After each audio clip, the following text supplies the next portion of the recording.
வணக்கம்.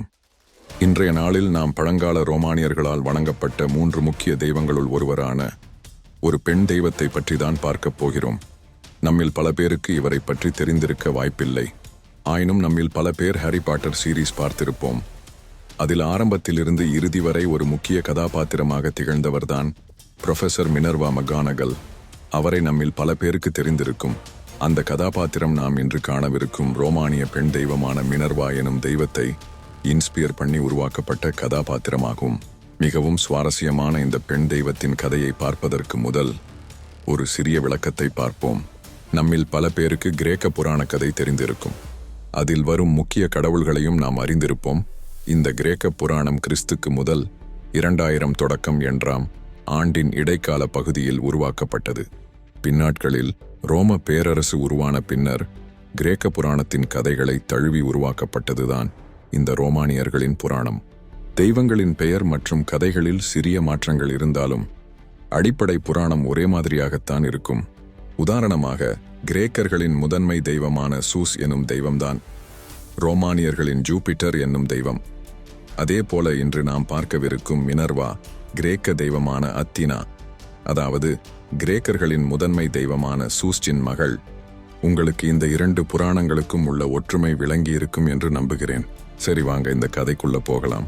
பல்லாயிரம் வருடங்களுக்கு முதல் தனது தந்தையை முறியடித்து கடவுளுக்கெல்லாம் மன்னனாக ஆகாயத்து ஆண்டு வந்தவர்தான் ஜூபிட்டர். இந்த வேளையில்தான் ஜூபிட்டருக்கு ஒரு அசரீதி கேட்கின்றது. அதன்படி ஜூபிட்டர் எவ்வாறு தனது தந்தையான சட்டனை முறியடித்தாரோ அவ்வாறே அவருக்கு பிறக்கவிருக்கும் ஒரு ஆண் வாரிசு அவரை முறியடித்து அவரின் சிம்மாசனத்தை கைப்பற்றும் என்று கூறப்பட்டது. இதை அறிந்த ஜூபிட்டர் மிகவும் கலக்கமுற்றார். இந்த வேளையில்தான் ஜூபிட்ரால் மெடிஸ் என்னும் தெய்வம் கர்ப்பமாக இருப்பதை ஜூபிட்டர் அறிந்தார். மெட்டிஸிற்கு பிறக்கவிருக்கும் குழந்தையால் தான் தனக்கு இறப்பு நேரிடும் என்று எண்ணிய ஜூபிட்டர் மெட்டிஸை அழிக்க எண்ணினார். இதை அறிந்த மெடிஸ் பல உருவங்களுக்கு உருமாறி ஜூபிட்டரிடமிருந்து தப்பிக்க முயன்றார். ஆனால் இறுதியாக ஜூபிட்டர் மெடிஸை பிடித்து அவரை முழுமையாக உயிரோடு விழுங்கினார். இதன் காரணமாக மெடிஸ் இறந்திருப்பார் என்று ஜூபிட்டர் எண்ணினார். ஆனால் ஜூபிட்டர் எண்ணியவாறு நிகழவில்லை. மெடிஸ் ஜூபிட்டரின் வயிற்றுக்குள் இருந்தவாறே ஒரு அழகான பெண் குழந்தையை பெற்றெடுத்தார். அவள் பெயர்தான் மினர்வா. மினர்வா ஆற்றலும் அறிவு கூர்மையும் கொண்ட ஒரு பெண்ணாக இருந்தார். மினர்வாவை பாதுகாக்க எண்ணிய மெடிஸ் அவளுக்கு போர்க்கவசங்கள், வாள் என்பவற்றை உருவாக்கினார். அதேபோல தக்க தருணத்தில் வெளியே அனுப்ப காத்து இருந்தார். அந்த தருணமும் வந்தது. ஒரு நாள் ஜூபிட்டருக்கு திடீரென்று ஒரு தலைவலி ஏற்பட்டது. அதை தாங்க முடியாமல் ஜூபிட்டர் மிகவும் வேதனைப்பட்டார். இதை கண்ட தீயின் தெய்வமான வல்கன் ஒரு தெய்வீக சுத்தியலால் ஜூபிட்டரின் தலையை 2ஆக பிளந்தார். அந்த தருணத்தில் ஜூபிட்டரின் தலை மூலமாக ஒரு பிரகாசிக்கும் ஒளியுடன் மினர்வா போர்க்கவசங்களுடன் போர் வீராங்கனை போல் வெளியில் பாய்ந்தார். ஆற்றலும் வல்லமையுடனும் வெளியில் வந்த மினர்வாவை பார்த்து மற்ற தெய்வங்கள் எல்லாம் ஆச்சரியத்திற்கு உள்ளாகினார்கள். மினர்வா சிறு குழந்தையாக அல்லாமல் ஒரு வளர்ந்த யுகதியாகவே வெளியில் வந்தார். பின்னாட்களில் ஜூபிட்டருக்கு மிகவும் பிடித்த ஒரு தெய்வங்களில் ஒருவராக மாறினார் மினர்வா. அவரின் ஆற்றல், வீரம், அறிவுத்திறன் போர் தெய்வமான மார்ஸையே வியக்க வைத்தது. காரணம், மினர்வா ஆயுதங்கள் மூலம் போரிடுவதை விட தன்னுடைய அறிவின் மூலம் போரில் வெற்றியை பெற்றார்.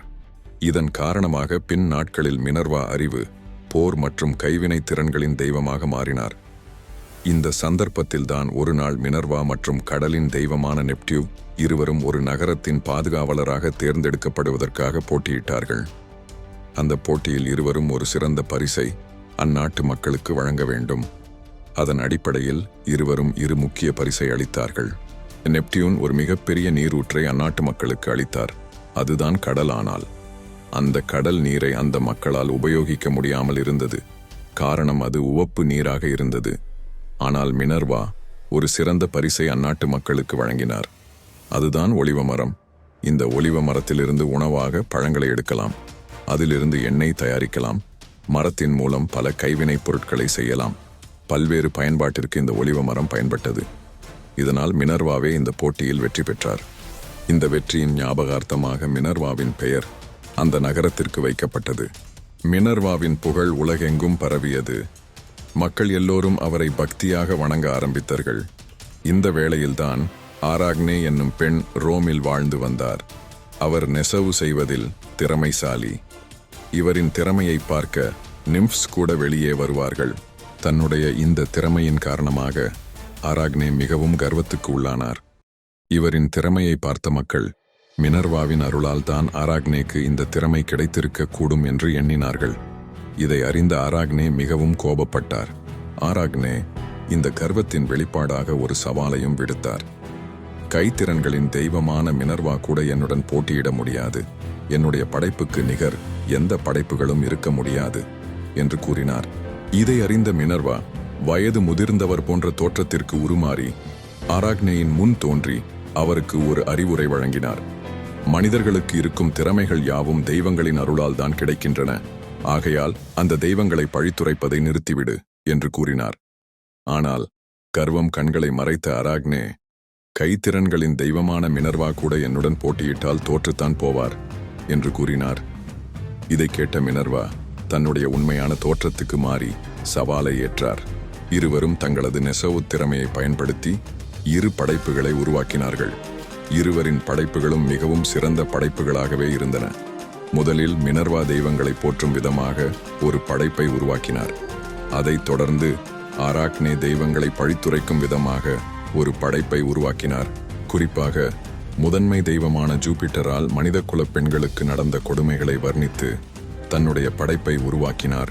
ஆராக்னேயின் இந்த படைப்பின் காரணமாக தெய்வங்கள் அவமரியாதைக்கு உள்ளானார்கள் என்று எண்ணிய மினர்வா அதை ஆராக்னேக்கு புரிய வைக்க எண்ணினார்.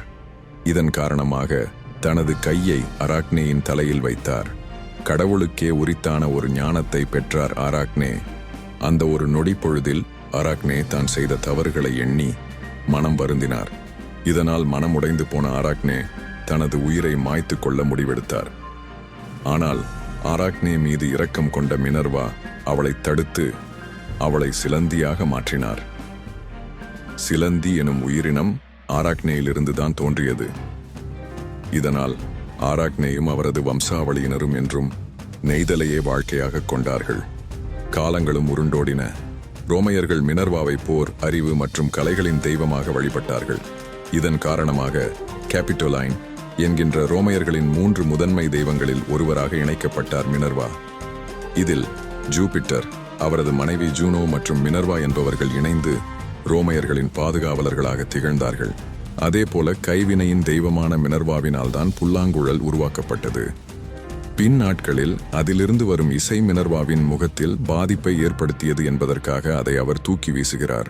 இதுதான் ரோமானியர்களால் வணங்கப்பட்ட மினர்வா எனும் தெய்வத்தின் கதை. இந்த கதை உங்களுக்கு பிடித்திருக்கும் என்று நம்புகிறேன். அதேபோல மினர்வா என்பதும் அத்தீனா என்பதும் ஒரே தெய்வமாகத்தான் பார்க்கப்படுகிறது. பெயர்களில் மாற்றங்கள் இருந்தாலும் கதைகள் இரண்டிற்கும் பெரும்பாலும் ஒன்றாகவே காணப்படும். இன்றளவும் மினர்வாவின் பிரதிபலிப்பு நாம் காணும் சிற்பங்களிலோ ஓவியங்களிலோ அல்லது திரைப்படங்களில் வரும் கதாபாத்திரங்களிலோ காணப்பட்டு கொண்டுதான் இருக்கிறது. இந்த கதையை பற்றிய உங்கள் கருத்துக்களை கமெண்டில் சொல்லுங்கள். இது போன்ற புராணக் கதைகளுக்கு என்னுடைய சேனலை சப்ஸ்கிரைப் பண்ணுங்கள். இது போன்ற இன்னும் ஒரு பதிவுடன் உங்களை சந்திக்கிறேன். நன்றி.